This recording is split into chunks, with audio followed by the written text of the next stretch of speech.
Welcome back to the Center for Teaching Innovation podcast, where we focus on teaching and learning. Today I'm here with Dr. Richard Saunders, and we're going to talk a little bit about scholarly publishing, both in books and journals. So, Dr. Saunders, would you like to introduce yourself? Well, I'm Richard Saunders. I came to Southern Utah University about 10 years ago from Tennessee. Prior to that point, I worked for a number of years actually in the academic publishing industry and commercial publishing.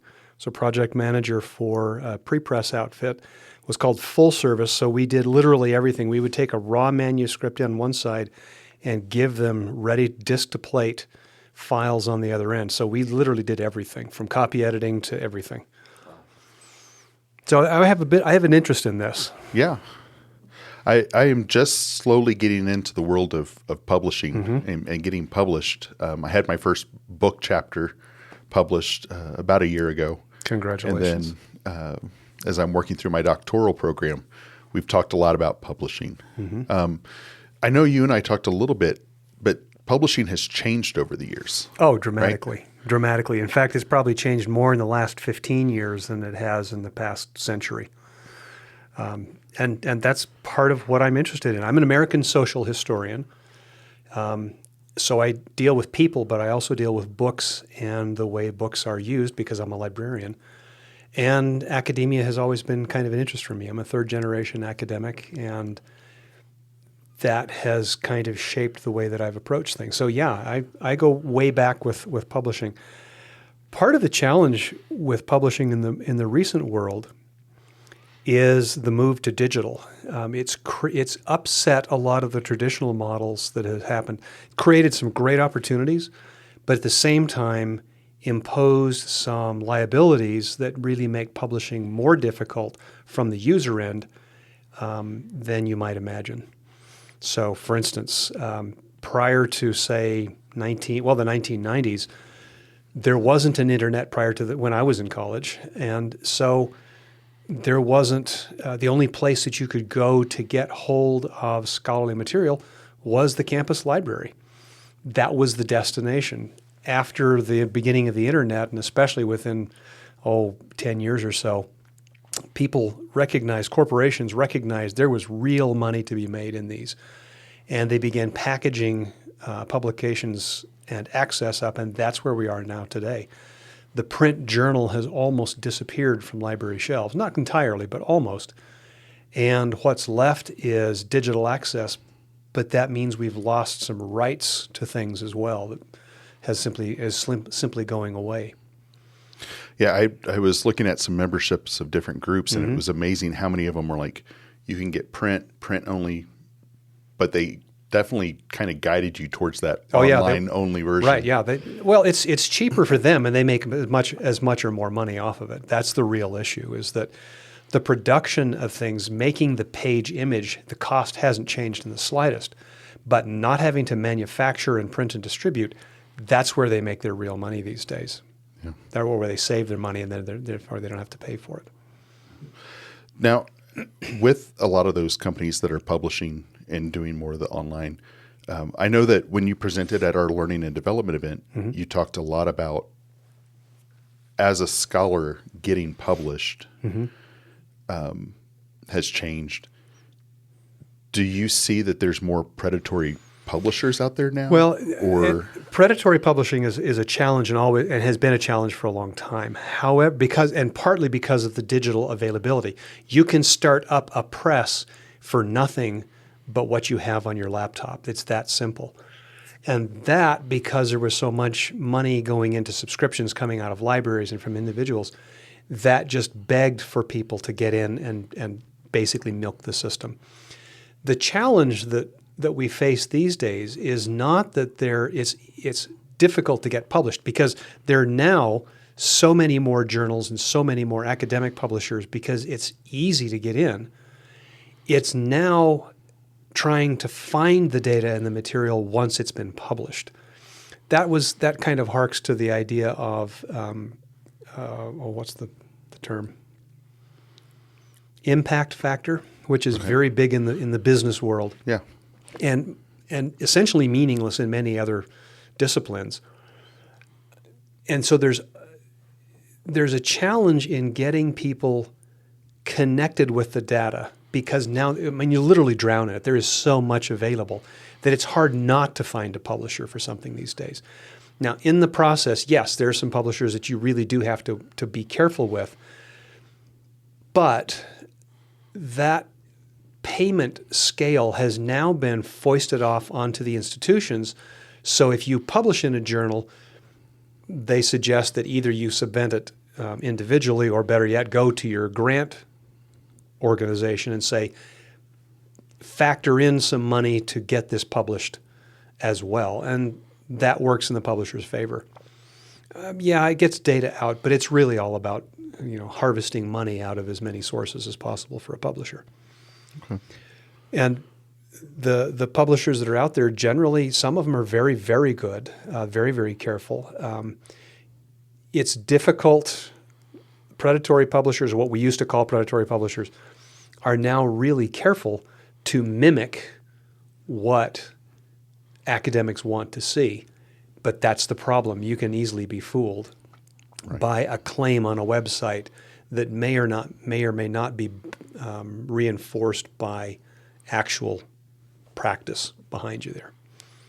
And some have made the transition out of predatory publishing into genuine, really actually publishing, and then they charge back for access and do other things. So again, it's a money game in many respects.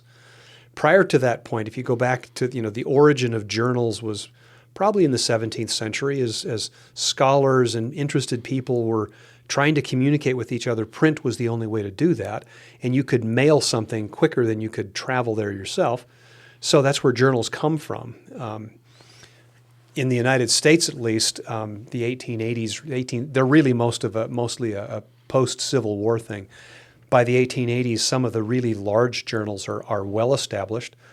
And by the 20th century, academia has welcomed the idea of journals and book publication as part of the process of scholarship. It was the evidence, the kind of like the capstone for evidence that, yes, you are a scholar participating in the field and at this level. So with these changes, focusing on just journals for right now, right, and articles, for someone who's coming to SUU and wanting to get published, because that's part of the criteria for promotion and tenure, yep, what recommendations do you have for them to make those moves to get published from a journal or article standpoint? Well, you need to know your field first. In graduate school, people will get the practice of going into journals and looking, and they may have a little bit of participatory involvement with some other professor's work or something similar. We're not a publisher parish campus, but keep in mind that publication is not an end in itself. It's evidence that you can function at an appropriate professional level. We have similar criteria for non-academic fields too. I mean, we have certification for accounting. We have, I'm a certified archivist, for instance. I hold a professional certification. That means I can function at a particular level. In academia, we still use that as a way to demonstrate our ability within the field. So one of the things you have to think about is your field and what does it mean to participate in your field? What does it look like? You have to decide that. You should know that. I encourage people to talk a lot with people in their department, to talk about things in terms of getting things disseminated. There is good measure for some journals or magazines to have worked out. Obviously, the gold standard is still peer review. As problematic as that is, it's still the best we have as a discipline. Right. So look for venues and try to figure out, where does my work best fit? Don't worry about the most prestigious at this point. Where does my work best fit? Where is it going to get looked at seriously? Where is it going to be read by people that I want to talk to? And I encourage people always to think about looking for venues that they're comfortable with. If you're a member of the Yale faculty, that's one thing. If you're a member of the SUU faculty, you may or may not be able to get into the same kind of journals simply by the cachet of what you're doing. Right. But again, there are so many journals out there these days and so many publishers that it would be difficult not to get published. You'd really have to be pretty poor level work in order to not be able to get through some sort of peer review. I take as a former editor and as a former project manager and as a writer myself, I take peer review very, very seriously. I tell people not to get emotionally invested in the work that they do. It's your work, it's not you, okay? So yes, you're reflecting your skills, but you're doing it in a way that is communicative. And all of us, verbally back up and restate things. That's what you have to learn to do in print as well. That's my bit of wisdom for the time. I'm learning that lesson as I go through this doctoral program. Mm-hmm. They're not attacking me. No. I'm just not being concise or clear enough in something I've written. I need to take a step back and think, how can I reword something? I can relate to that. Yeah. Students, and when I teach students about research and about writing, one of the messages that I try to underscore for them is that you have to learn as a writer that you're not writing for yourself. It may be your work, but you're writing for your readers. And so always approach your writing from a reader's perspective. What am I assuming when I say this? What do I need to define before I make this claim? How does my evidence reinforce or counter what I'm arguing against? That's a really important factor. You need to look at it from outside your own head. We know that you know it. You need to show us that you know it and can communicate it professionally. That's really what it's about. Yeah. We're going to have to bring you into our new faculty orientation because it never fails. We get towards the end of the first year of our new faculty, and that's publishing is always a question that comes up. How do I need to get published as part of my P&T process plan, fact plan, and it's one of those that we need to make sure we get you in here to talk to them about some of this. I've coached people in cross fields for a long time simply because I've been in that world and I've been on both sides of it, both as a writer and as an editor.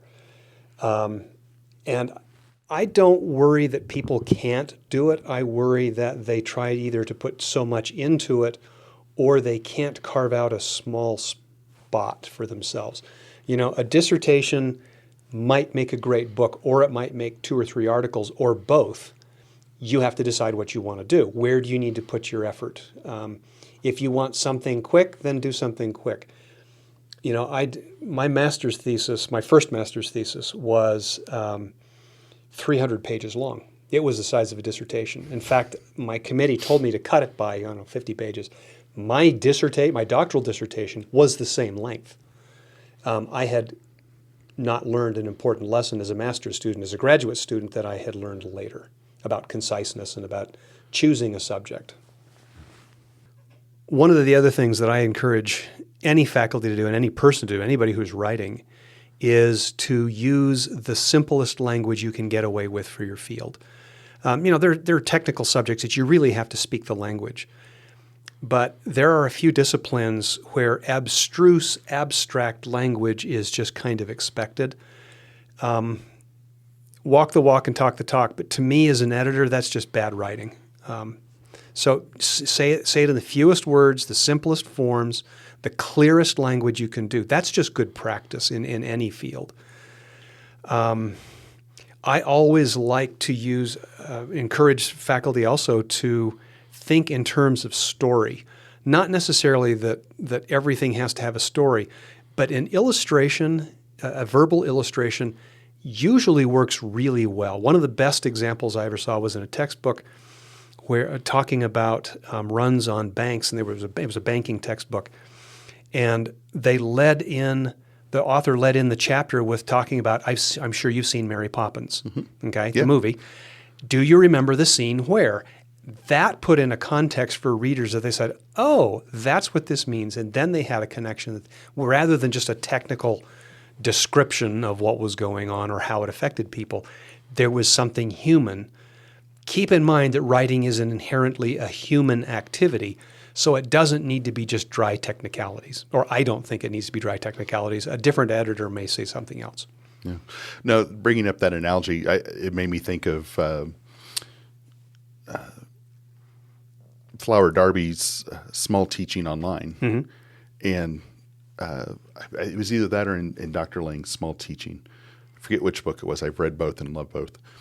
But they make a reference to my Kansas City Royals. Mm-hmm. And they played small ball. Mm-hmm. It was get your runner on base, move them forward, get them home. Yep. And he talks about that analogy of that's what teaching should be like. Yeah, just get them to the next step. Just get to the next step. Yep. Then worry about getting over to the next base. But then I also thought that's a really key analogy to someone who likes baseball. Mm-hmm. And if you're not a baseball fan, if you're a soccer player or an ultimate player, then you may have to find a different analogy. Yeah, you're right. Yeah. And again, that goes to the idea of know your readers, know who you're talking to. So what else do faculty need to know about publishing articles or journals? It's not as hard as it seems, but you will work. It is work. Anybody needs to find their writing style. Some people I know sit down and they write beginning to end, and then they go back and revise. My writing style is I do it in snippets, and I mean snippets. So I'll put a sentence in here. I'll open up and drop in a thought. In fact, when I'm writing a book right now, and I have an entire file that is just titled Thoughts. And it's just my abstract thinking about, I ought to say something about this. Those usually I go back and I think, that's really a good phrase. I'll drop that in this chapter. This one fits over here with that one. Maybe I'll cut something out of a chapter and drop it into the thoughts because it's not fully formed yet. But that helps me to work out how things work. I've only known one person who actually could sit down and type out a finished work. And the reason he could do that is he'd been doing it for 35 years. That's not me. Most of what I do, I've got one book that just came out this last fall. It took me 32 years to write. But that was a big project too, and there were some other things involved.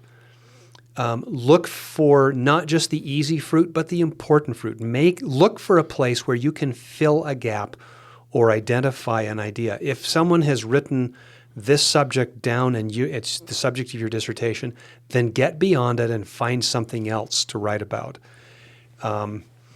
Look for, no one needs to be brilliantly original, but you should be derivationally original. Look for a way to apply differently or stretch a little bit. In fact, just recently I talked with a retired automotive engineer whose hobby is mathematics. And he's retired, but he has come up with a formula for describing and quantifying damping on road surfaces. That might have some application in the field. And that's where he did something new. Nobody else had done it before, so he did. And he's going to have to do some experimentation to make sure it works. But at this point, this retired guy who doesn't need to publish is now got a second career doing something really original that was outside of his field of directly outside his field of expertise. So cool. you can make some good things. Look for interactions where you cross boundaries. Find economics in dance, or find history in criminal justice, or find business in teaching. There are ways to cross disciplines that we just don't do enough of as faculty. We get focused in our specialty, in our field, and we think that's it. That's where I have to do. No. Bring me something new. That's what scholarship is. It's an opportunity. That's what being a faculty member is stretching and pushing boundaries. When you're not pushing, when you're not doing something, you've given up being a real faculty member.